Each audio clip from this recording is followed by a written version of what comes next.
Of all the great killers of history, perhaps the deadliest and most terrifying is the automobile.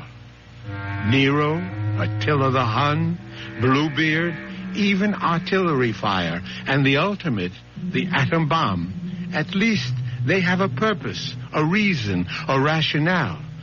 But the automobile maims and kills mindlessly, senselessly. For example...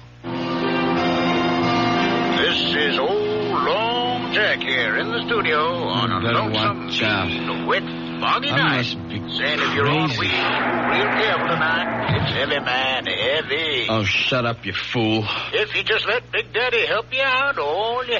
You can't help me, Big Daddy. Oh, I must have hit something. Somebody. Split. I got a split.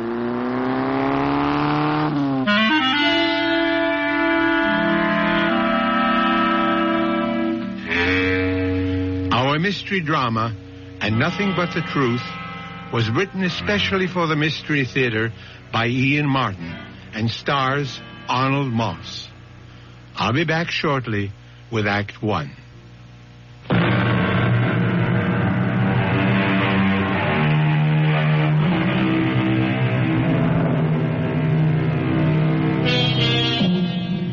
Was the accident we heard a few minutes ago another statistic of the road? An innocent victim, a careless driver, the victim's family broken and lost. A young man whose carelessness had blighted a bright new manhood and a promising career. Or was the driver lucky this time? Lucky in a way far beyond his hope or expectation. We are about to find out with David, the young driver, as he paces his living room floor, waiting for his father to come home. Dad? David. David, what are you doing up at this hour? I didn't hear you come in. I thought you'd never get home. Where you been? Well, now do I have to start answering to you for my whereabouts? What? What? Oh, you mean like Mother? Yes, like your mother. I'm sorry, Dad. Well, for your information, I was working, correcting term papers. It wasn't that I... David, I'm very tired. You all right, Dad? You look like you had an attack or something. Well, don't be silly. I said I was tired. What's wrong with you? You've been drinking. Yes, I wish I hadn't, but I did. Oh, okay, son. Take it easy. Whatever it is, we'll work it out. Well, where's your sports car? Didn't you have it out tonight? Yes. I left it parked on the street. Well, you better put it away. There's no sense in leaving it out in this rain. Dad, I've got to talk to you. It's about the car. What about the car? I didn't know what to do. I hit the panic button. I ran. Well, what else did you hit? Someone. A man. I'm pretty sure. Down near the railroad. You know where the big curve comes around by the station opposite Franny's place? I think it was one of those old winos that hang around there. Dad, I swear I never saw him with all that rain and the fog. Was there anyone else around? I didn't see anyone. I should have stopped. But all I could think of was that I'd been drinking and the scholarship coming up, and if anything happened, it would kill Mom. And before I knew it, I was running away. I've been going crazy waiting for you to get home. I'm scared, too, but I guess I ought to go to the police. Does your mother know about this? No. Okay. When did it happen? 2:00, almost on the nose. 2 this morning? Yeah. By the railroad, you say? Yeah, I just came off Stratfield, and I took the corner into the Big Bend on Hills Point. I get the picture. Okay. Now go in the kitchen and wait for me. And no matter what, don't let your mother get involved. Where are you going? I'm going to have a look at your car. Well, I'll come with you. You'll do as I say from here on in. Now, you go to the kitchen. I'll be right back. What are you going to do? I'm not sure yet. But well, maybe there's a way to get off the spot.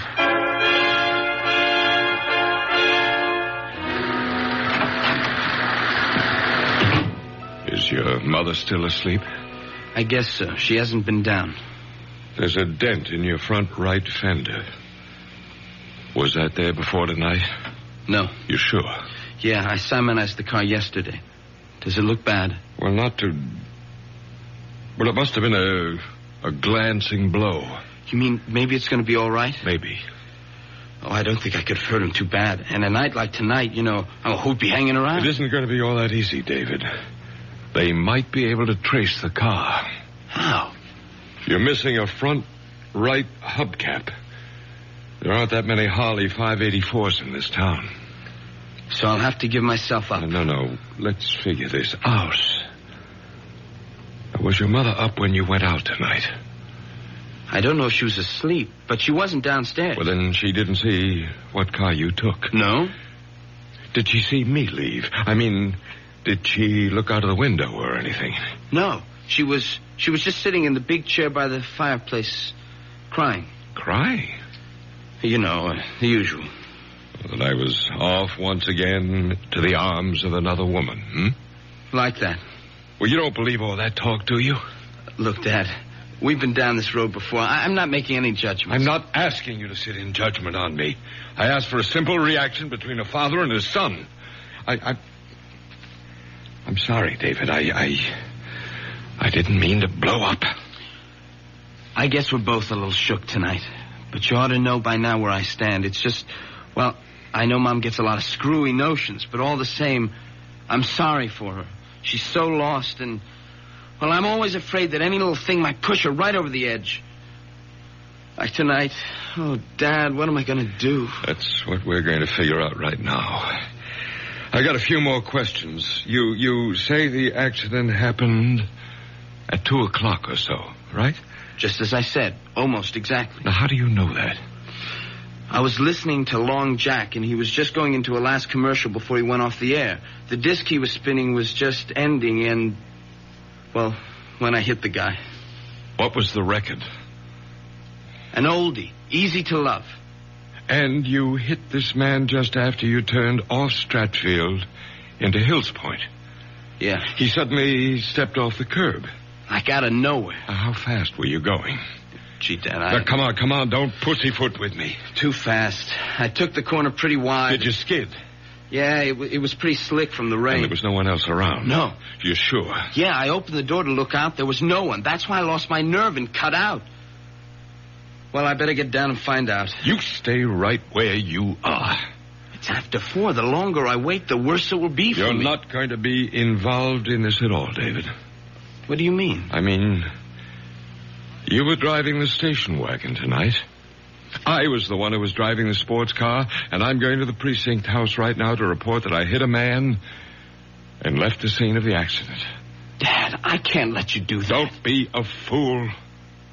I'm not on the verge of getting a full scholarship to Harvard. I haven't been drinking. I'm not a teenager with 2 strikes against him as a driver to begin with. I'm a full college professor with a distinguished record who is coming home on a foul night with visibility almost zero, dead tired, after correcting 200 term papers. I can stand the gaff, and you can't. No, sir, Dad. I thank you, and I admire you, but I hope to God I'm enough of a man not to hide behind my father's pants. You'd better think of it as your mother's skirts. Your mother couldn't care less what happens to me, but you're a different story. You get in big trouble over this, and it could kill her. Worse still, drive her over that edge we both worry about. But, Dad, Don't argue. This is the way it's going to be. You just let me handle it, and you keep your mouth shut no matter what happens. I don't know what to say. I'll tell you what you're going to say. Nothing. Nothing to anyone. But, Mom... Least of all to your mother. Okay, Dad, if that's the way you want it. Oh, how can I thank you? You're some kind of a guy. No, David. Just the most sensible way out of a bad situation. I'd better get down to the police. Don't wait up. I may be a while. It's still raining. You got the keys? Sorry, right here. And thanks, Dad, for everything. This will all work out for the best. I think I hear your mother moving about. If she comes down, what do I say? What we've agreed on is the truth. That I've gone to the precinct house to report that I'm a hit-and-run driver, right? Right. I'll never forget what you're doing for me. And for your mother. For all of us. Grant, is that you? No, Mom, it's me, David. Oh, I thought I heard your father come home a little while ago. What are you doing at the front door? Oh, I better come down. What's going on? I heard voices, angry voices. That was Dad and me. Not angry. We were just discussing something. Then where's Grant now? Yes, I heard a door slam. Did he go out again? Yes. Not another woman. Not two in one night. Why don't you give him a break once? He was at the college correcting papers. Then where's he off to now? Mom, it's kind of damp in the hall. Let's go into the living room and sit down. Don't tell me he's finally taken off for good with one of his bed partners. Oh, Mother, have a heart. Why can't you see what a right guy Dad is? Maybe I've known him too long. So what errand took him out of the house again at 4:20 in the morning? He's gone to the local precinct to confess to a hit and run.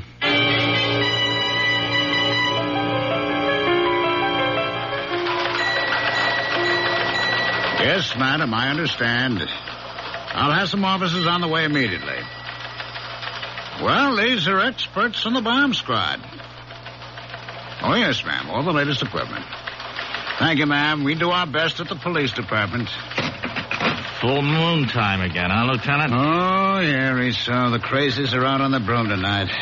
That was some dingaling just saw a UFO land in her backyard. How was your hit and run? Oh, no sweat. Some old wino stumbled off the curb, got his rear end creased. They took him to St. Elizabeth's. Anything on the general bulletin? Nah, it's small stuff. Muggy in the 2nd precinct. It's a gas station holdup in the 5th. I want to hear something new. That's a 12th. Nothing. A code 2C, the man. Some citizen reports a smell of gas in his apartment house, possible suicide. It's nothing worth our brains. What's that in your hand? Oh, it's a hubcap. Clue from the scene of the hit and run. Oh, let me have a look at it. English make.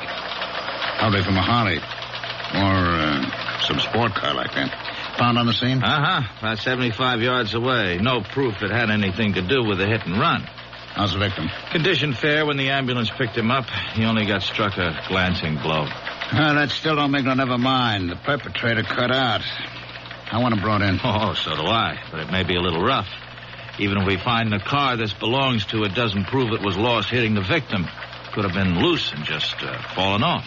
So you think we don't make the guy, huh? My educated guess is that the odds are not so high. Yeah, Brady, what is it?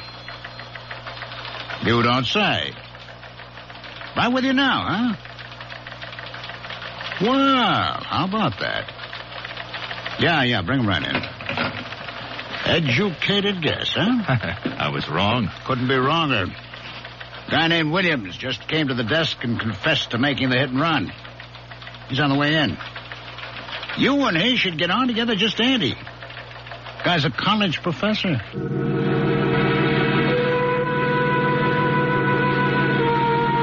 Your father hit someone with the sports car tonight?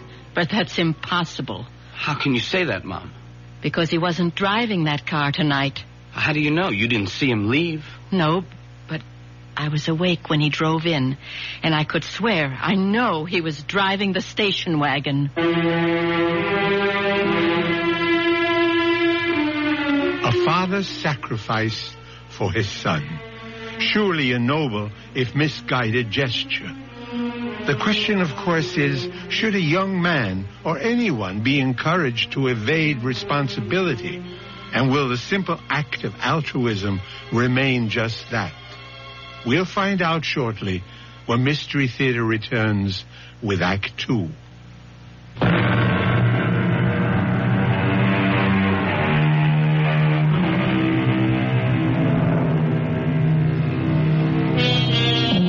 A precinct house in a large city, even at the best of times, is never the most prepossessing spot.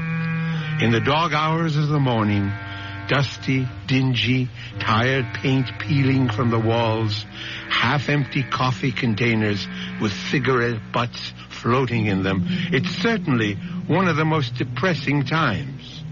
Or so Grant feels as he dictates his full confession.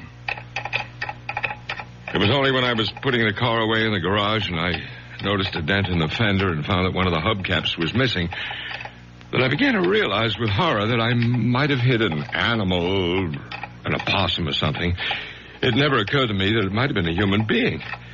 Well, I would have returned right away, but my wife, who has not been well recently, well, she was up. She was waiting for me, and I didn't want to alarm her. And so I coaxed her back to bed and to sleep, and I came here just as soon as I could. And this was what time, Professor?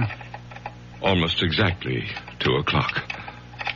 And you could fix the time because you were listening to Long Jack on the car radio and he was signing off. You like acid rock, Mr. Williams? I beg your pardon? You know, the big hard beat, loud enough to blow your mind? Oh, no, I don't.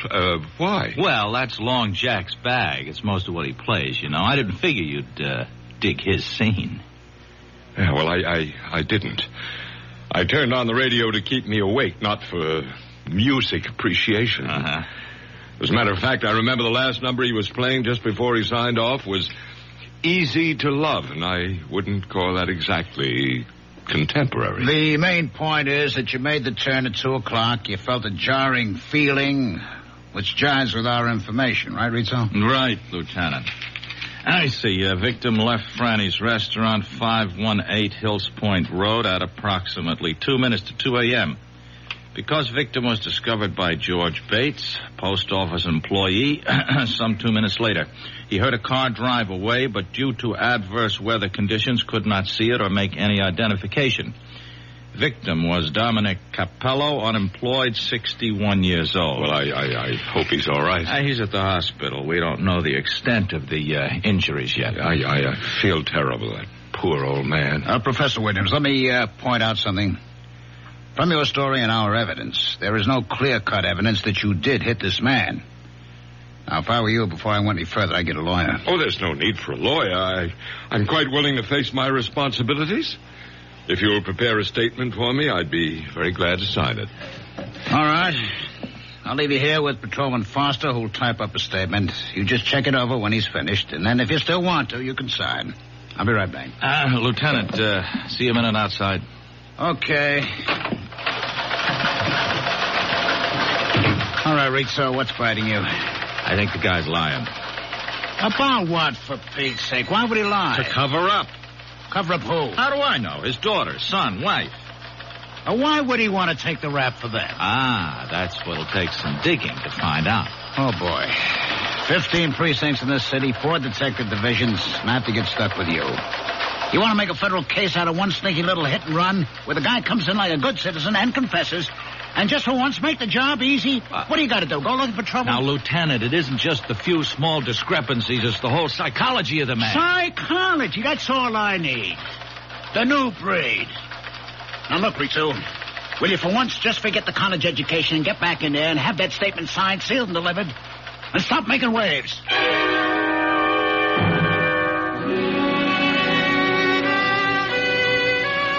Mother, please, will you let well enough alone? I've kept quiet about too many things for far too long, but I can't let this go. I know your father wasn't driving the sports car tonight.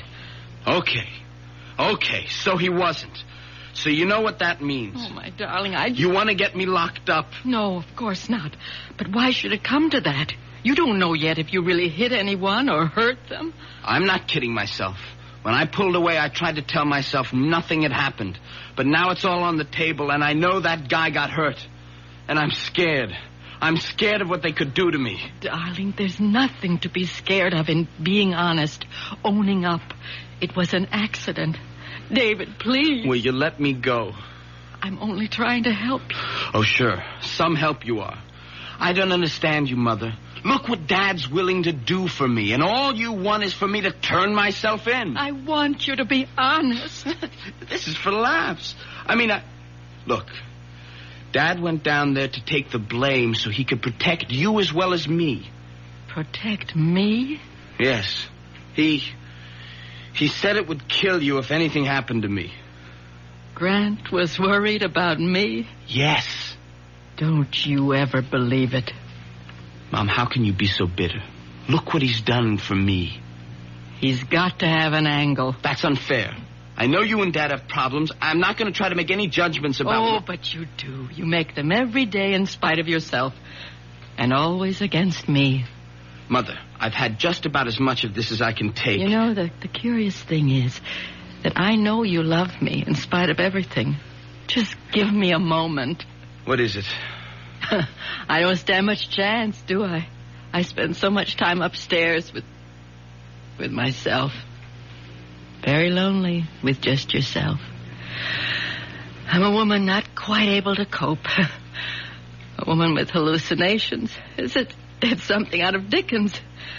Living among cobwebs of near insanity and the ghosts of what never was. Mother. Look, it's time I told you. Time I try to tell somebody. I'm a prisoner with a life sentence. Because I can't stop loving. To everyone else, I'm the ghost. But the truth is that the real corruption lies rotting in the very man we both love. David, I don't want to ever see you become like him. I would rather see you dead. That's why I want you to take your own troubles on your own shoulders. Mom, don't you think you ought to lie down? I mean, you're not... It's easy, isn't it, to find a scapegoat, to make someone else responsible. Poor, mad, wasted Marion Williams, married to that intelligent, handsome man, respected by his faculty, worshipped by his students, particularly the girls. Oh, yes, particularly the girls. Oh, Mother, for Pete's sake. No, this time you don't stop me. I loved him so much I forgave all those early affairs. The young children invaded, cheapened. I saved him. I went to those girls. I begged them off. And after you came, the pattern continued. I began to retreat farther and farther. I had the money. That's why I could always keep him. And I couldn't stop loving him. That was the saddest part, wasn't it, David? What? I was the one who ruined him. Without me to cover for him, he'd have been found out long ago. So you see... I don't know what you mean, Mom. I can't discuss what you've been talking about. But that has nothing to do with what Dad is doing at this moment. I'd been drinking. I couldn't have gone to the police. Dad can handle this. Please, leave it alone. And let you spoil yourself just as he did. The rot spread so fast, David.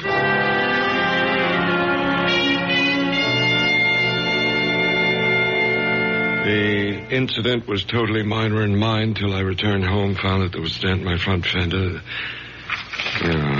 Well, I've read this through, Lieutenant, and there's nothing here that isn't consonant with my earlier confession. It's a formality, Professor. I prefer to have you read it aloud before you sign the statement. If you insist. It's better, Professor Williams.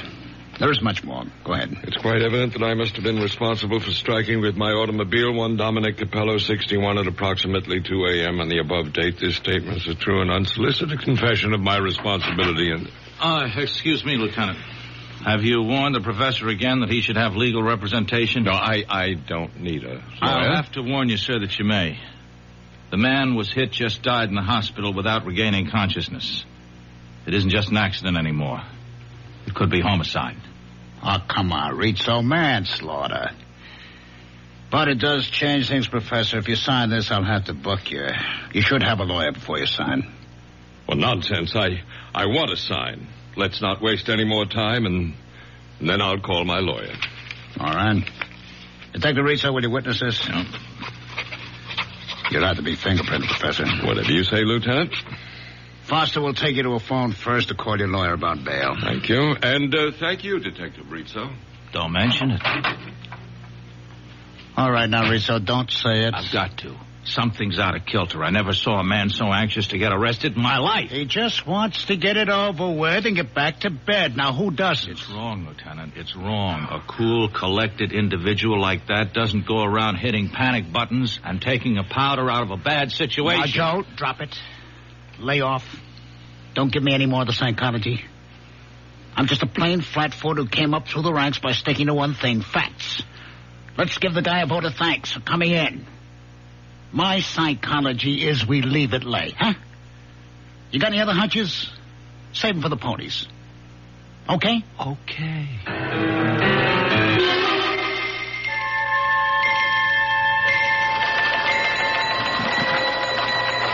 What's on the bulletin, Ray, son? Oh, same old noise, nothing special. They picked up that mugger in the second, a repeater.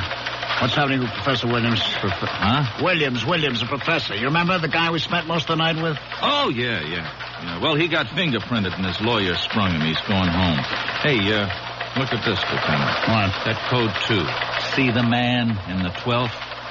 That suicide was no false alarm. There was a DOA. Only now it looks like homicide. They figured the girl was strangled before the gas was turned. Oh, what do I care about some dame in the 12th? The 7th is my baby. Let the 12th worry about their headaches. I'm taking you off.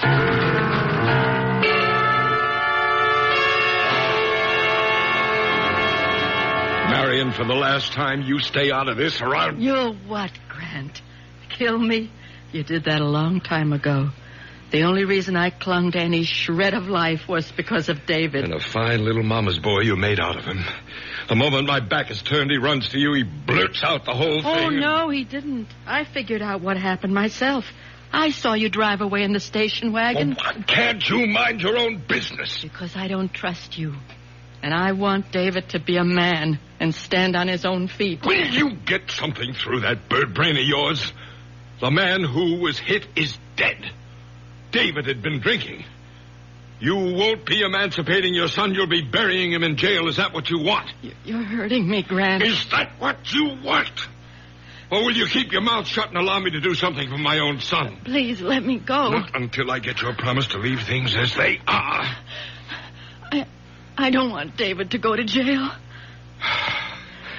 All right, then. I can trust you. Yes. I only wish I trusted you. You've never done one unselfish thing in your life, Grant. I only wish I knew what it is you expect to gain this time.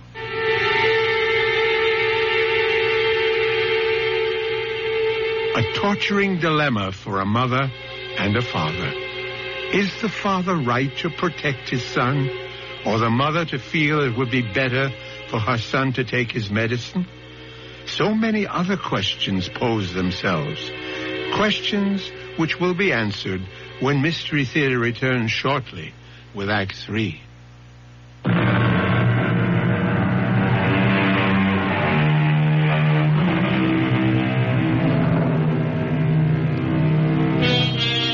Those questions I mentioned. Of course, Marion Williams would feel herself hurt by her husband's interest in other women. Or is that all in her mind, a figment fantasized by her obvious, shaky mental stability? But then, there's also the doubt of Detective Sergeant Rizzo. Let's follow him for a moment.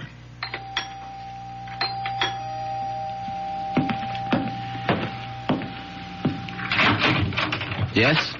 Is Professor Williams at home? No, he has classes this morning at the university. Oh, yeah, that's right. Excuse me, I'm Detective Rizzo. This is my shield. I wonder if I could talk to Mrs. Williams for a moment? I'm sorry, but my mother, she's still asleep. She's kind of an invalid. Oh, well, and I wouldn't think of disturbing her. You're Professor Williams' son, huh? Yes. Well, then how about you take the chain off the door and I step in and ask you a couple of questions? Have you got a warrant? Have a warrant?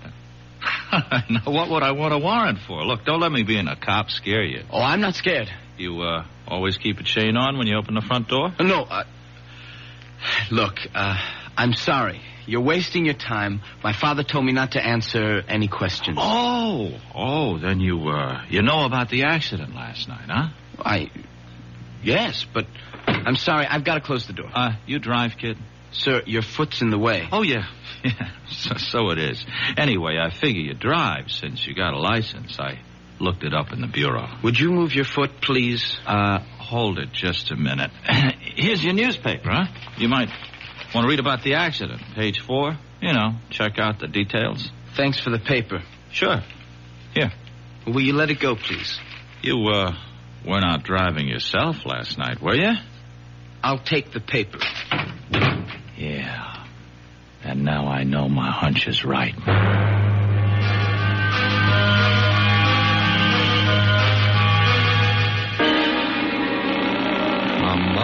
Come on. Where are you? Hello? David, where were you? Oh, I'm sorry. I was just bringing down Mother's lunch tray. But you never answer the phone. Any mail, any phone calls? Just a couple of ads. No phone call. Oh, there was, we had a visitor. Who? A Detective Rizzo. What did he want? He said he wanted to talk to you. Then when I said you weren't home, he wanted to talk to Mom. Well, you didn't let him. No. She was asleep, so... He said he wanted to ask me some questions. Good Lord. It's all right. I didn't let him in, and I didn't tell him anything. Well, I hope you didn't. He had no right, no right to... David, you're sure you didn't... No, I didn't say anything, but I'm scared. I think he knows. I think he's guessed that Now, listen to me, David. I don't care what he knows or what he suspects. He can't prove anything if we just stick to our story. Now, you get this straight, David. I'll kill you if you let me down. No, I didn't mean that. I'm just thinking about you. I don't want your life spoiled before it begins. Now, you just remember, a man has been killed. The real truth comes out, you're in trouble. Bad trouble. I know. Just so you remember, both you and your mother. Okay, but supposing that detective turns up again... He won't. You just leave that to me. Just leave everything to me. I will. And don't think I'm not grateful. Oh, I don't know how I can ever pay you back. You just sit tight and stick to our story. That's all the payment I need.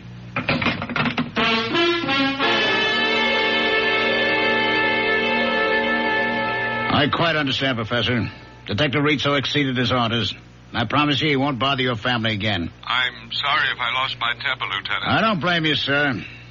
You'd feel better if you could get a load of how I'm going to lose mine. Get that note, Professor. Detective Rizzo check in yet? All right, tell him to lug his rear end here on the double. I'd have bust him right down a patrolman. You, looking for me, Lieutenant? Yeah, come on in and close the door.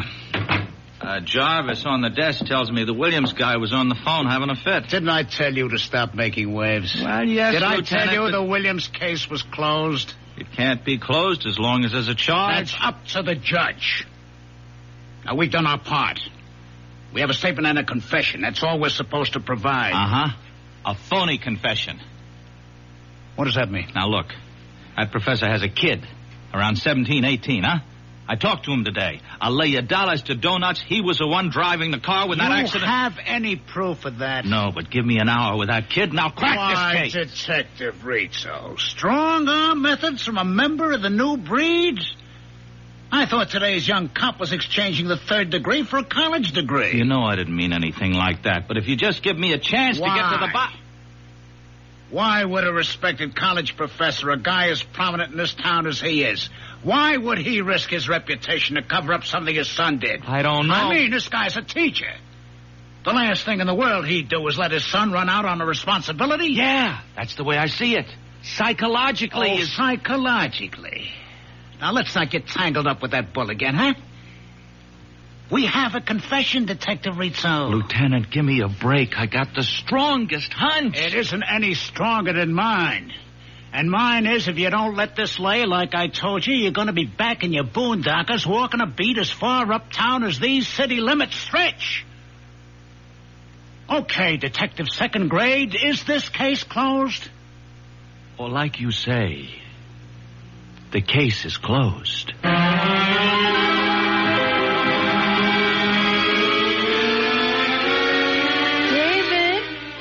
In the study, Mom.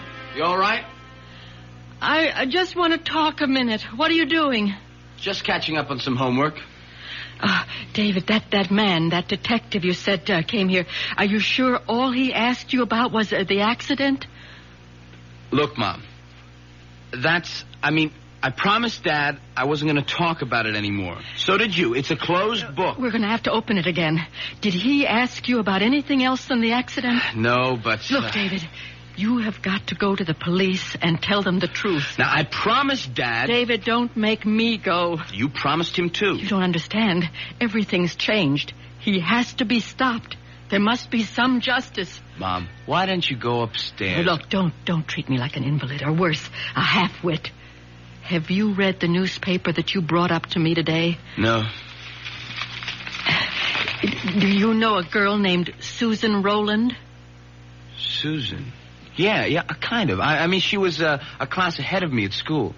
I guess I rapped with her here and there, but we never dated or anything like that. That her picture? Yes. Front page. What happened? Read the story and find out. Carefully. Then you'll know why your father is so anxious to keep you quiet. David, you're going to find out why the truth has to be told.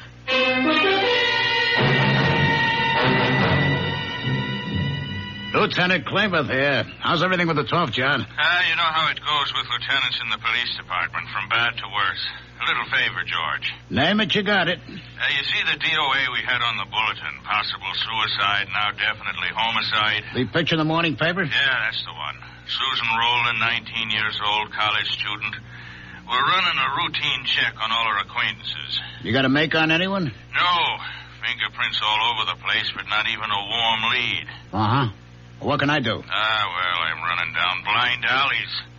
Like in her address book is the name of a guy, Grant Williams, domiciled your precinct. She seemed to have been in one of his classes at the university. Could you spare a man to check it out? John, I don't even have to. I'll close one lead for you. What time did your little student get strangled? Well, Emmy puts it at around 2 o'clock. At 1:55, she called her mother to say she was pregnant, and the guy who did it was with her. She started to give his name. The connection was broken. At 2:15, a prowl car responded to a code 2, suspicion of suicide by gas. They broke in, turned off the gas, but the girl had already been dead 10 or 15 minutes. So, 2 o'clock. 2 o'clock, eh? Well, that lets out Grant Williams. 2 o'clock, outside of town, 45 minutes away. He was involved in a traffic accident. He's already booked. One down, how many to go? Thanks, George. Sorry to bother you.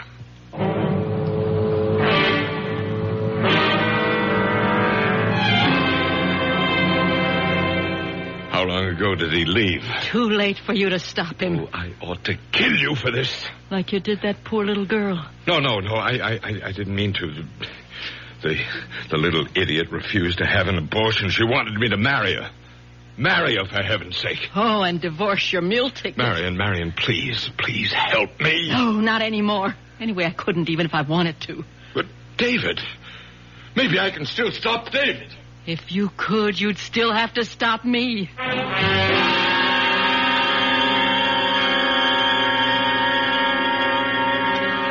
And everything my father testified to in his statement was true, except that it was me who was driving the car, not my father. I hit that man, panicked, and drove off. Well, don't look at me, Lieutenant. I have nothing to say.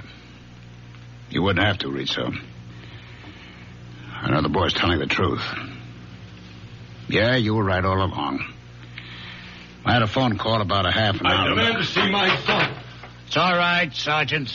Let him in.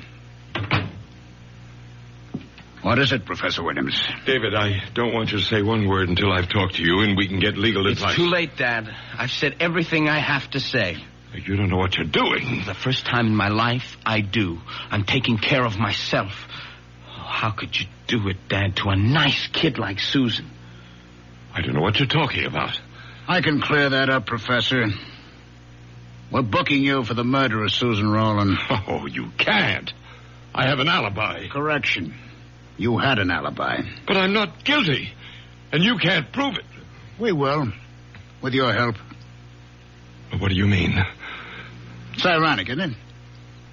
If you hadn't walked in here and made a false confession, we might never have had your fingerprints. That's what's going to nail you. You provided us with a whole set to match up. You were just a little too clever. You managed to hang yourself. All right, take him out and book him, Jarvis. Dad, Let him go, kid, huh? Let him go. There's nothing you can do for him. Now you go on with Foster. Let him type up your statement, huh? What's going to happen to him? He'll be found guilty, as he ought to. And me? You've taken a beating already. It's an accident. Won't be too tough. And things should be looking up from now on for both you and your mother. Go on, kid. Okay, Lieutenant. Well, I guess I ought to start to eat my heart, Rizzo, huh? But I'd rather just say I'm sorry. Oh, no. Me too, Lieutenant. This is one time I wish I could just have been wrong. When you're a cop as long as I've been, there'll be a lot more. I wish I could say you get used to it. Come on. Let's try the squad room coffee. All right. Bad as it is, it's better than the taste I got in my mouth right now.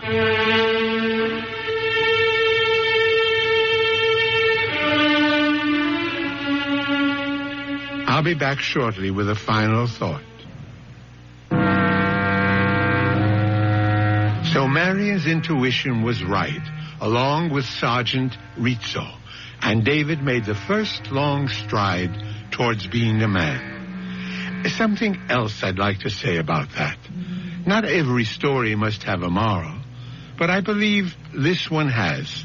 Not that crime doesn't pay, that's obvious, but that the acceptance of responsibility is a cornerstone of life. It is written, "You shall know the truth, and the truth shall set you free." Our cast included Arnold Moss, Ralph Bell, Clarissa Blackburn, William Redfield, and Christopher Tabori. Associate Director, Marlon Swing. This is Hyman Brown, Producer-Director, inviting you to return to our Mystery Theater for another adventure in the macabre. Until next time, then, pleasant dreams.